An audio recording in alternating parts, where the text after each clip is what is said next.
Welcome to China in Focus. I'm Tiffany Meyer. Our top story: Taiwan scores big as tariffs drop to 15%, with some goods now duty-free. It's also partnering with the U.S. on AI. In exchange, Washington has secured an additional $400 billion in investments.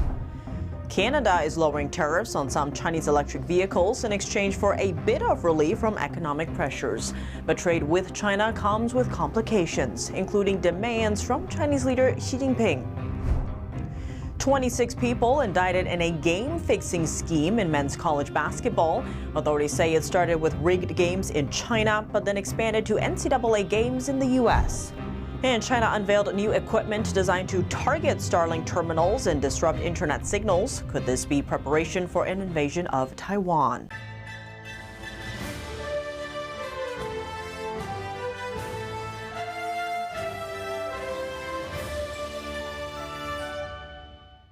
Following our report yesterday, the U.S. and Taiwan announced a win-win deal in Washington on Thursday. Taiwan aims to become a key strategic partner to the U.S. in artificial intelligence. Here's a breakdown of the main components of the deal. For Taiwan, the island nation scored two major wins. Broad tariffs on most Taiwanese exports to the U.S. will drop from 20% to 15%. It's the lowest rate among U.S.'s trade deficit partners. Last year, nearly 31% of Taiwan's exports went to the U.S., surpassing shipments to China and Hong Kong at around 27%. It marked the highest share for the U.S. since 1999. Taiwanese chipmakers like TSMC will enjoy lower rates on semiconductors, with some imports duty-free. And the U.S. promises to give Taiwan preferential treatment if new tariffs are ever imposed in the future. Taiwan is also aiming to team up with the U.S. as a strategic partner in artificial intelligence, helping the U.S. maintain its edge in high-tech industries.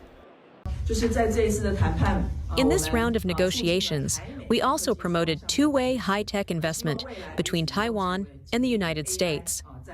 We hope that in the future, both sides can become close strategic partners in AI. So, aside from the previously mentioned Taiwan model for expanding investment in the U.S., the U.S. side also committed, through this investment MOU, to establishing a mechanism for two-way investment to expand investment in Taiwan. In exchange, Taiwan will invest $500 billion in the U.S. There's two commitments from Taiwan. There's $250 billion that comes directly from companies, and then there's $250 billion supplied by the government to help their smaller and medium-sized companies and bring that whole supply chain to America. So we're going to bring it all over so we become self-sufficient in the capacity of building semiconductors. The $250 billion coming to invest in American chipmaking includes $100 billion, which has been already committed by TSMC in 2025. On Friday, Beijing said it firmly opposes the United States reaching a trade agreement with Taiwan. Canada's Prime Minister striking a deal with China on Friday. The country will lower tariffs on Chinese EVs in exchange for China lifting tariffs on Canadian canola and other agricultural products.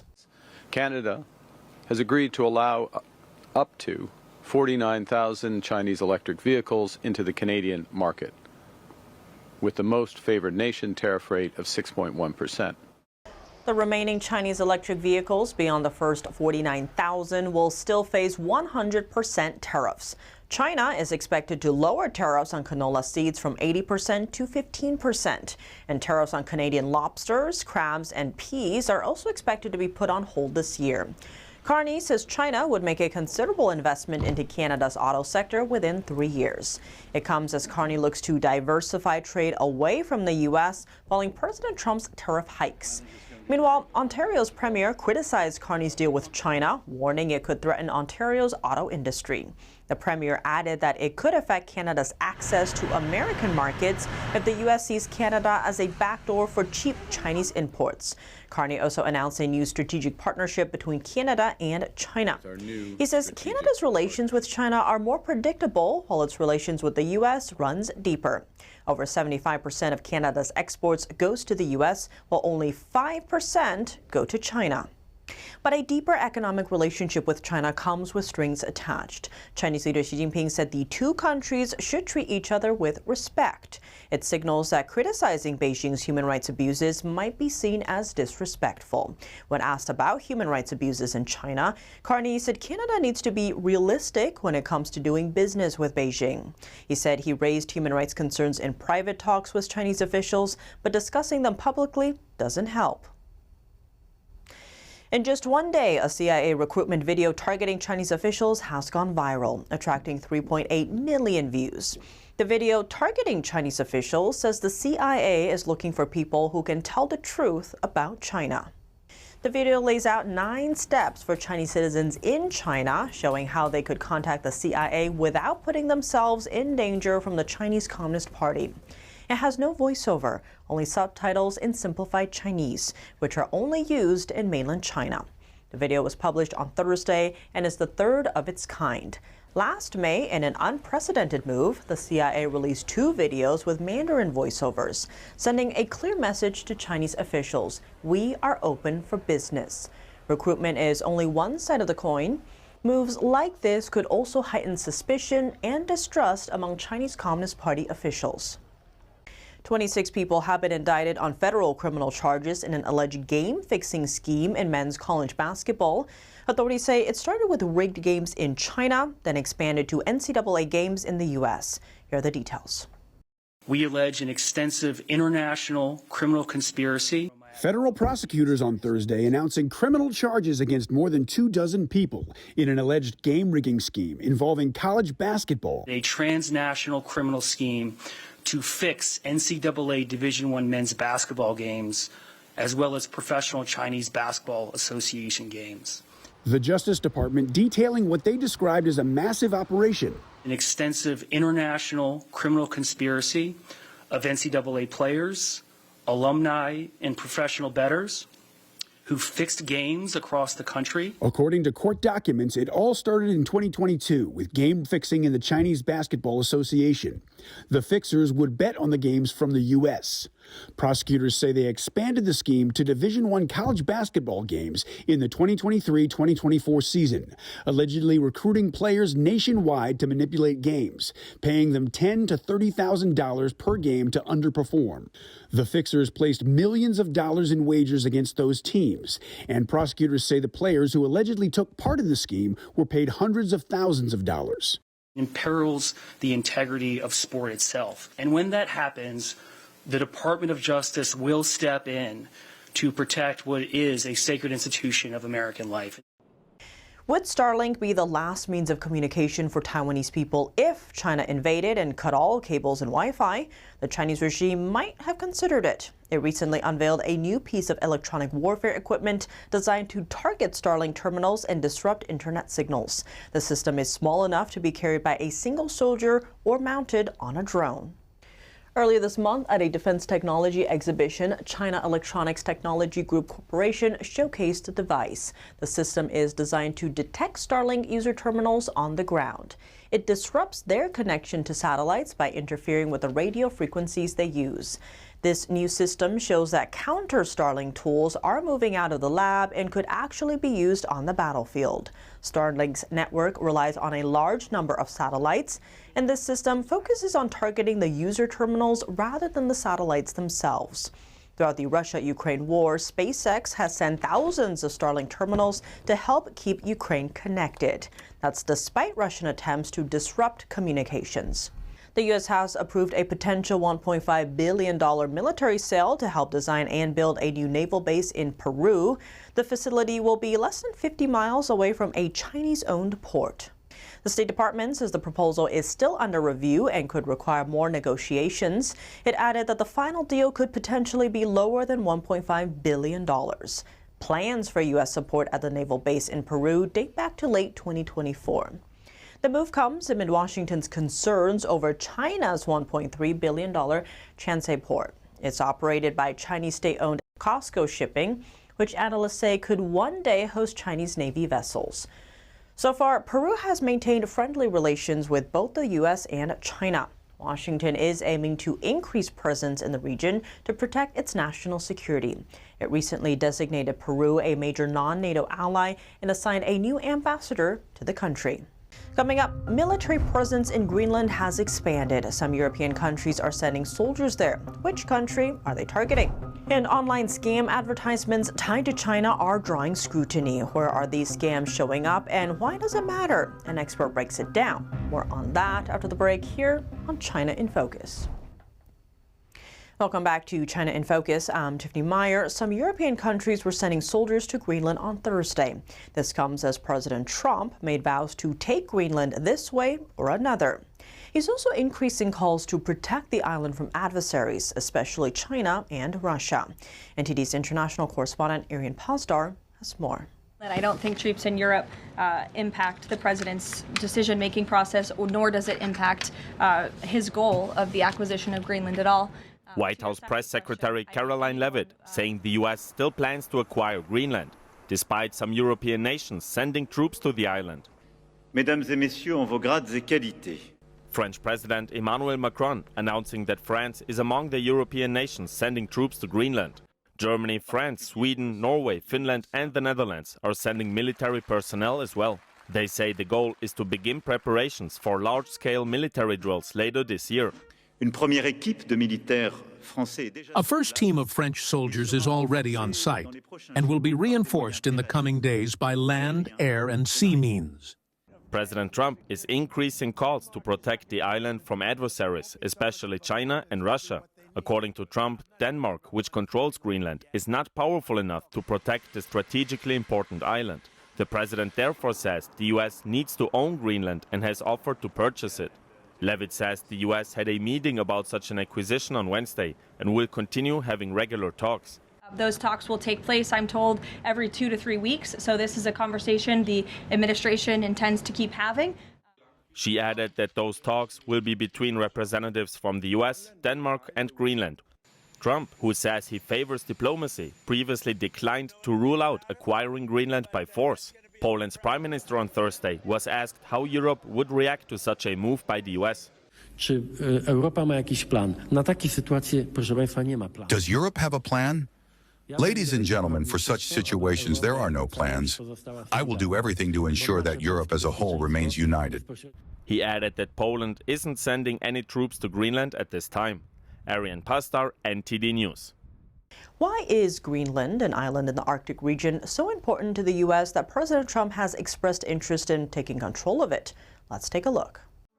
Greenland is the world's biggest island with a population of just 57,000 people. It's controlled by Denmark, and through its association with Denmark, it's a part of NATO. Greenland was a Danish colony from 1721 until 1953, when it formally became part of Denmark.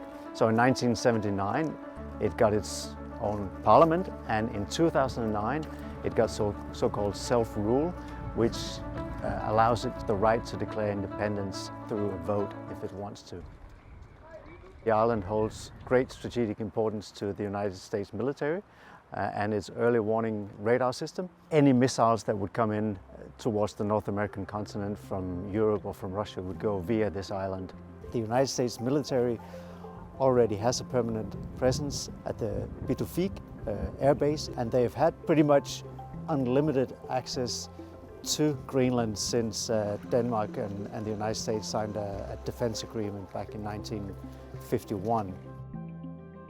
Apart from its great military strategic importance, the island also holds vast natural resources. Greenland has several of the critical raw materials, lithium, graphite, that Europe and the United States need in order to become less dependent on China for these critical materials. These resources largely have stayed in the ground.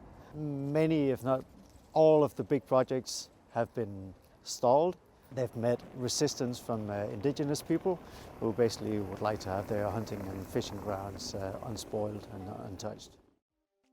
Greenland has many ties to Denmark, both family ties and cultural ties, but the people of Greenland have also been moving away from Denmark over the last decade or so. More and more details have emerged about misconduct by Danish authorities of the Greenlandic people. This includes forced contraception of young Greenlandic women and also forced removal of Greenlandic kids from their parents to Denmark. Polls show that the people of Greenland do want independence, but they also show that people realize that the economy is too fragile, it's too dependent on annual grants from Denmark, it's too dependent on the fisheries industry, and people know that independence or Greenland as an independent state will not be economically sustainable.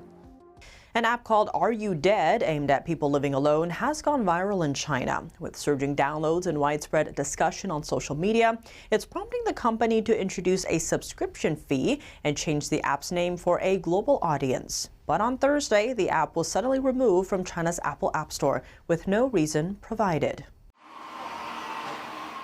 It's a new app that's gone viral in China, making sure its users are still alive. The app, called Cinema in Chinese, which translates to Are You Dead?, is targeted at people living alone or who live a solitary lifestyle.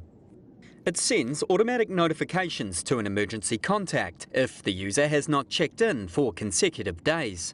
Downloads have surged, prompting the company to introduce a subscription fee and change its name for a global audience.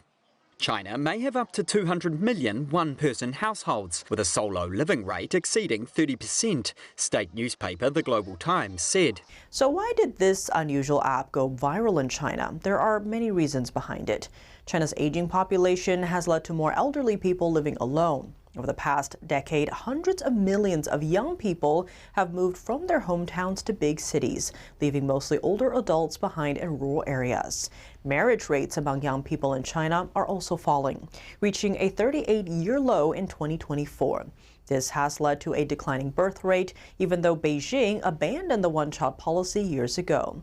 Youth unemployment has reached record highs, and in recent years, feelings of depression, anxiety, and frustration have spread throughout society.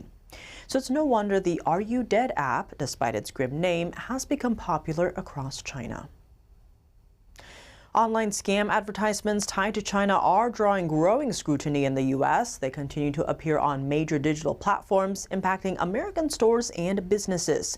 To break down where these scams are showing up and why they matter, we're joined by Rex Lee. He's a cybersecurity advisor at MySmart Privacy. Take a look. Rex Lee, thank you so much for joining us. Great to have you back on the show. Thank you for having me on the show, Tiffany. It seems there's more and more reporting of China-linked scams or ads. Of course, other countries are behind this too, but the focus is on communist China. What are some of the platforms that these scams are on? Well, the one that made the news, and rightfully so, was Meta. But these ads infect every platform that you can buy advertising on. But the main thing is it's the action taken by the platform that counts.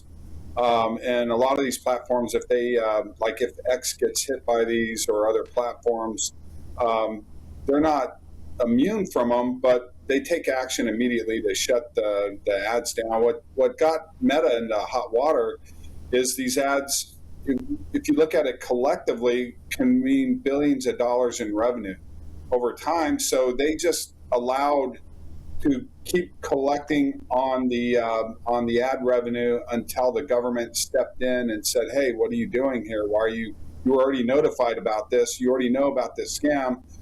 Why are you continuing on with it?" Then they cut it, and then it's, "Oh, by the way, sorry," in another congressional hearing and a phony apology, and it gets washed away for basically a $2 billion fine in a $1 trillion industry. That's the equivalent to a $2 fine, or a traffic ticket. And how is this an example of economic warfare? It harms us in many ways. So, even though the ads are a scam, some of the products may not be a scam. It could be counterfeit purses, for instance, like Gucci purses. So people will go and buy that. They're still displacing revenue that should have gone to Gucci or Nike. And so it's not that people completely lose their money. They're just not getting what they think they're paying for. And that's one example there. Some are out and out scams where consumers lose their money and get nothing. And typically, the people they're targeting are very vulnerable to this: seniors, small businesses, family members, teens, and so forth. So you have to kind of look at what they're targeting, what they're selling. But yes, it is economic warfare. We see this today with Chinese retail apps like Temu and Shin and so forth. They're competing against Amazon. And, again, these products and services aren't just limited, and these scams aren't just limited to a social media platform either. They can infect existing retail platforms that rely on third-party businesses to provide products and services, like Amazon does this, and a lot of these other platforms, eBay. You can get caught up in this and get directed to the wrong platform. So these scams are really dangerous, especially if they can get promotion or amplification from automated bots to push them out to more and more people who would get these ads. So it's really beholden to the platform developer and owner like Meta to stop this in its tracks when it is discovered. On that note, what action has there been to stop this? I think you mentioned earlier platforms like X or whatever have done things to counter this. What has been the progress, if you will, on that? The only company that, this is a problem with any internet platform that accepts advertising from anywhere in the world. I don't know the scrutiny of these other platforms and if they're really diligently addressing these issues. The one that has been targeted and where I could find information was on Meta. And unfortunately, they were all over the news about this a week or two ago. Well, Rex Lee, as always, thank you so much for joining us. Thank you. That's all for today's China in Focus. I'm Tiffany Meyer. If you have any feedback on the show or have something you'd like to see us cover, send us an email at chinainfocus@ntd.com. We'd love to hear from you. For on-the-clock original news coverage, visit us at ntd.com or download our NTD app. Thanks for watching. See you soon.